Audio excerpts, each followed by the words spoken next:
Bonjour frères et sœurs, j'espère que cette méditation vous trouvera en pleine forme en ce lundi matin.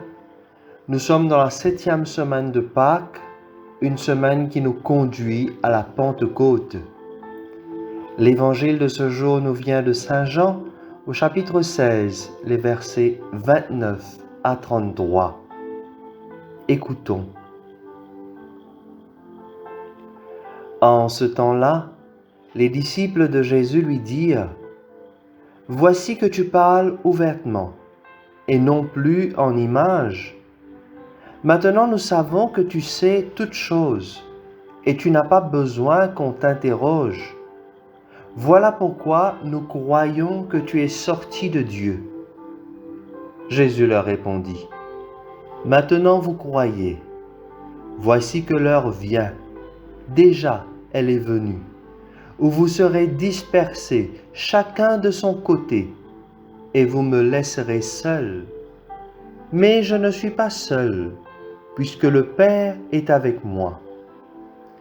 Je vous ai parlé ainsi, afin qu'en moi vous ayez la paix. Dans le monde, vous avez à souffrir, mais courage, je suis vainqueur du monde. Acclamons la parole de Dieu. Frères et sœurs, dans ce récit, Jésus s'adresse aux disciples et leur annonce les événements tragiques qui vont arriver, tout ce qui le concerne, mais en même temps, ces événements auront un impact également sur les disciples. Et pour ce faire, Jésus n'utilise plus de paraboles, il leur parle ouvertement. Et les disciples sont contents. Ils expriment donc leur foi en Jésus en disant : « Voilà pourquoi nous croyons que tu es sorti de Dieu. »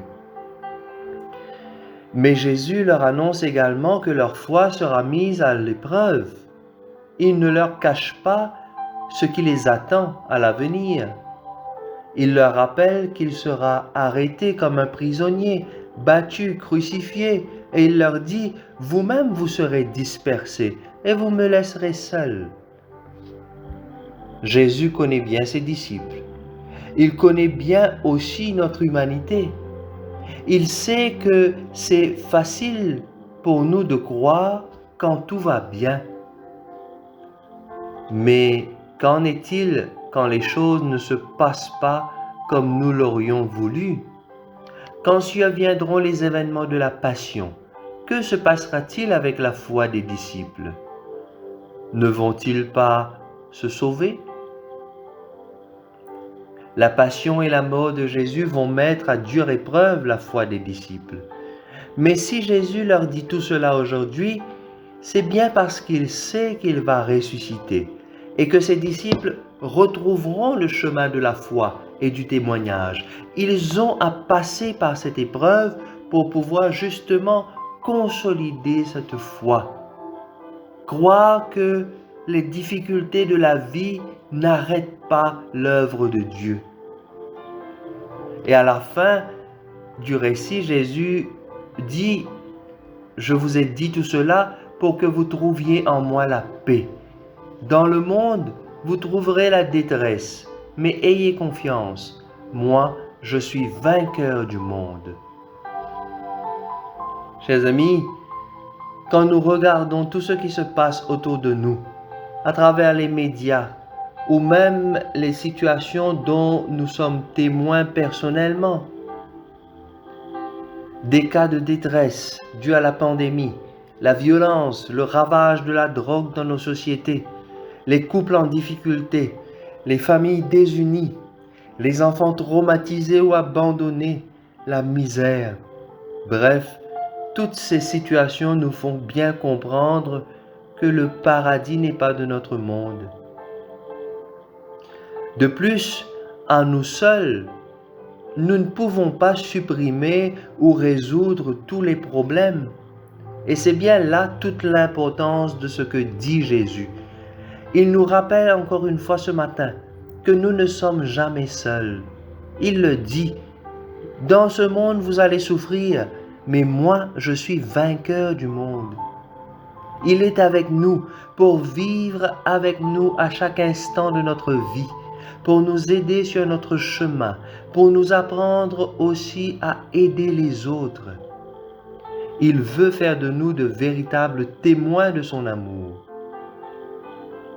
Bien chers frères et sœurs en Christ, c'est facile de chanter que Dieu est bon, que Jésus est sauveur, Alléluia, Amen, il est ressuscité. Oui, c'est facile de chanter quand il s'agit de nos messes les dimanches ou encore lors de nos rassemblements de prière. Et c'est bien. Mais la véritable foi, c'est bien celle qui nous fait avancer avec Jésus alors même que nous sommes en pleine tempête, quand les cyclones viennent balayer nos vies. La foi véritable, c'est quand nous sommes capables de dire « Seigneur, telle ou telle situation me dépasse et je ne sais pas comment faire pour franchir cette difficulté.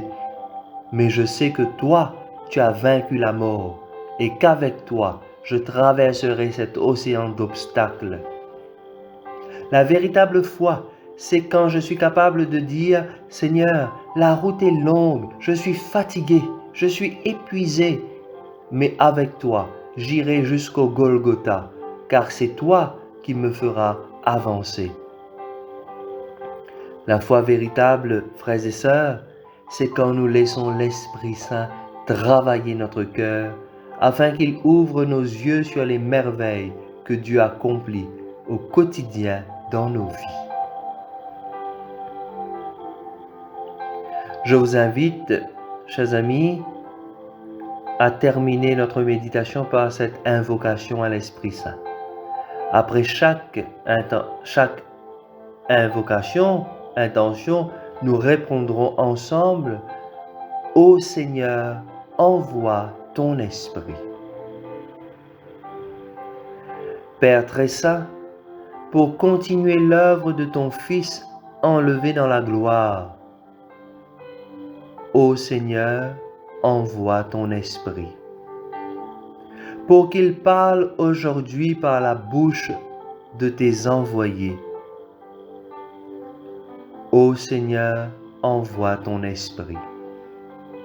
Pour qu'il ouvre l'oreille de ceux qui écoutent ta parole, ô Seigneur, envoie ton Esprit. Pour qu'il guérisse par la main de tes disciples, ô Seigneur, envoie ton Esprit.